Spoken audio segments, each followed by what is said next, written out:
So guys, welcome to possibly the most awaited video on this channel. Today I'm going to show you guys how I film and edit my videos, and I'm also going to show you guys a couple of filming techniques and of course how I put all the footages together. And yeah, I'm also going to be talking about the lenses I use and the scenarios I use them in. This is not going to be an advanced tutorial because I will be doing them in the future, but for now, let's get it started.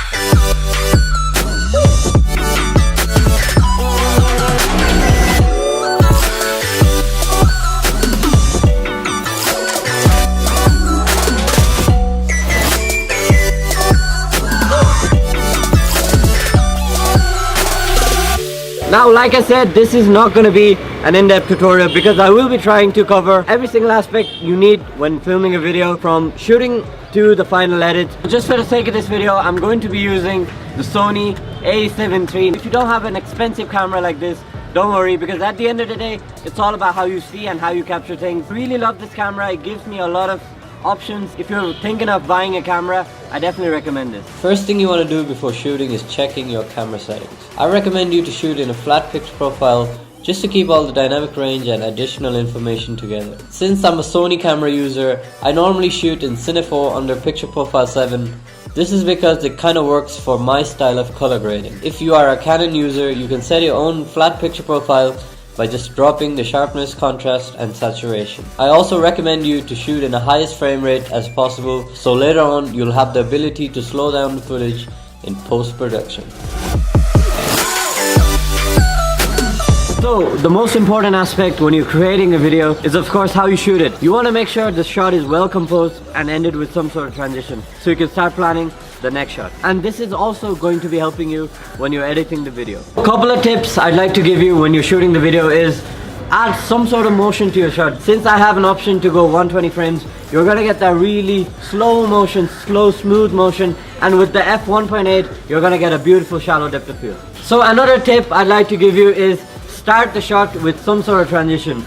Either come in like that, or when you're in this position you want to make sure you're not just hitting it hard, because that's gonna look very like artificial. So you want to make sure you're coming in pretty fast, then smooth it down and then go fast again. So later on in edit you can use speed ramps to make that smooth motion. So the most common transition I use is the masking transition. Once I feel like I got the shot, what I do is I get my hand and kind of cover over it, and later in post I cut out the bottom part of my hand and use that as the next shot. So the final tip I'd like to give is to note down the type of shot you got when you're filming. This is gonna help you guys a lot when you're editing a video and creating a sequence that has a nice flow. So my current setup is gonna be the Tokina 1628 on the gimbal, and this particular gimbal is the Zion crane, and with this gimbal you're getting a really smooth footage with no shakiness, and that's gonna help you guys tons if you really want a cinematic video. So I'm gonna show you guys a couple of footage I got from this particular setup right now.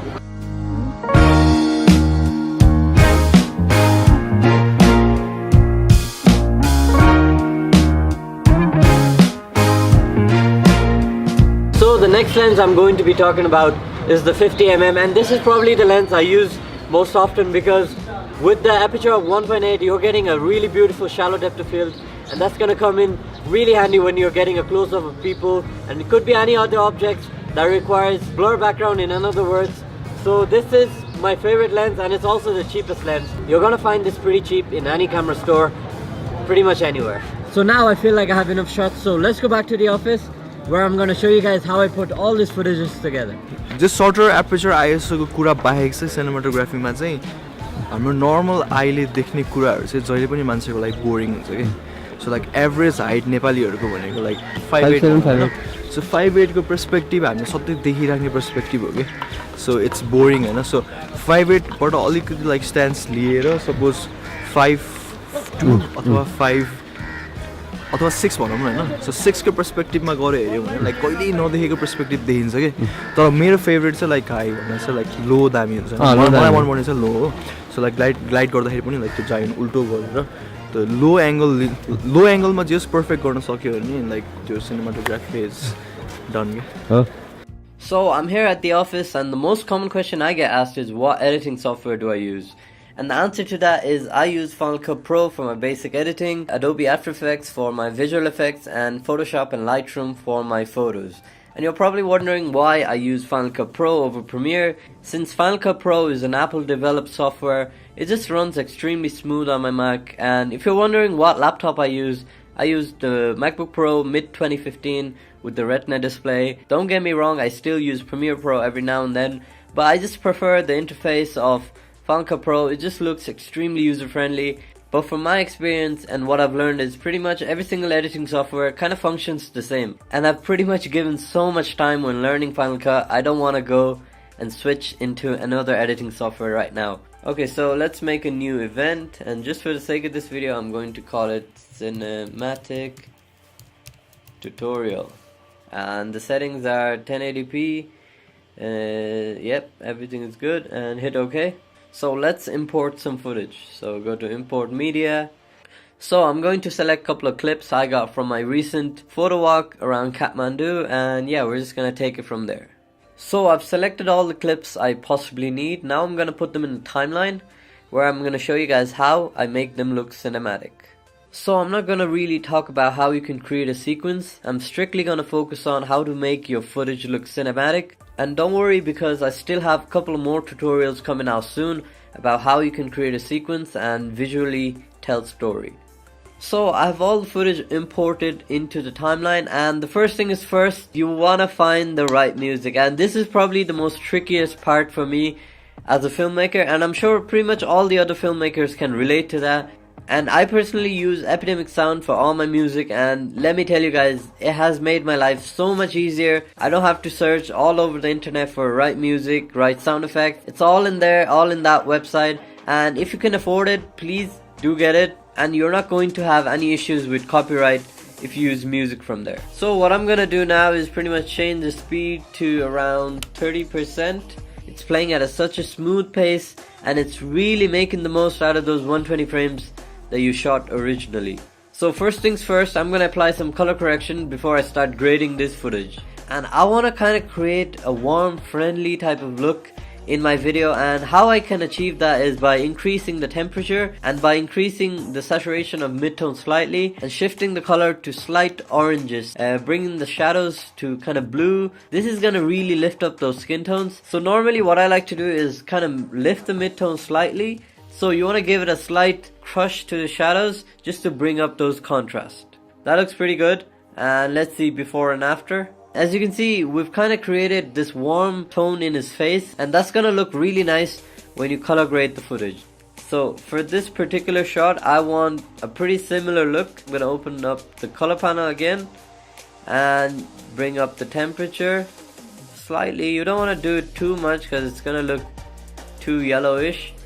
Bring the shadows to kind of bluish, midtones to orange-ish, and just lift the saturation of midtones slightly. Bring up the midtones a little bit and crush the shadows slightly, and don't do anything to the highlights. So as you can see from the before and after, we've kind of gone for the similar look.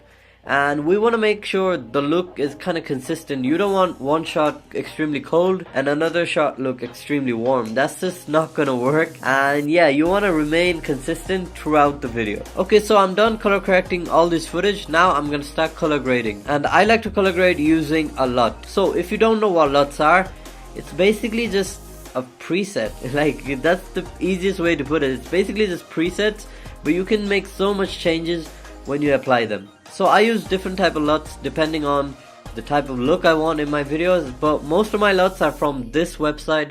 It's called lutify.me. They focus on making LUTs for Hollywood standard, and sadly it does have paid subscription, but don't worry, I will put a couple of links in the description for free LUTs, and you can download them and use them for your video. So normally I like to color grade using adjustment layers. This is because it's gonna help me get that consistent look throughout the video. So this is my personal favorite LUT. It is from lutify.me. What it essentially does, it's basically a teal and orange LUT, but it focuses on the skin tones and the shadows. I still want to make a couple of changes because I feel like the shadows are too blue. So what I'm going to do is I'm going to turn down the intensity slightly.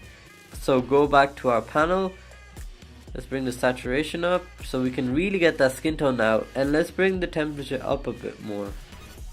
Okay, so this is what your footage looks like if you just apply a lot and don't do color correction. And once you apply some color correction, you're gonna really make the most out of the LUT. So I'm gonna search for an effect called letterbox, and what it does is it kind of creates that wide type of feeling in your video, and that's going to help you guys a lot when you really want a cinematic video. Okay, so it's looking pretty cinematic already, and what I want to do now is add a couple of sound effects. Now this is a topic of itself, and I want to make a separate video on this because I feel like most people tend to forget the importance of sound effect in creating cinematic videos, and I want to make a separate video on that. So I'm gonna play a video right now. It's basically the intro of the song, and I'm just gonna play it with the sound effects so you guys can kind of see it for yourself, the importance of sound design when you're trying to create a cinematic environment.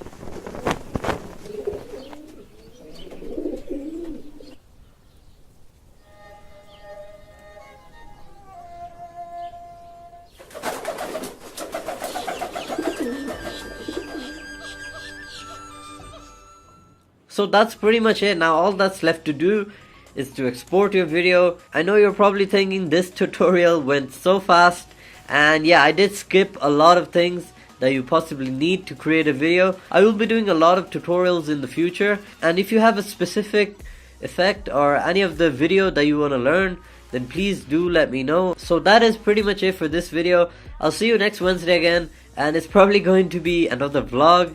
And yeah, if you want more tutorials, please do let me know. And till then, I'll see you soon.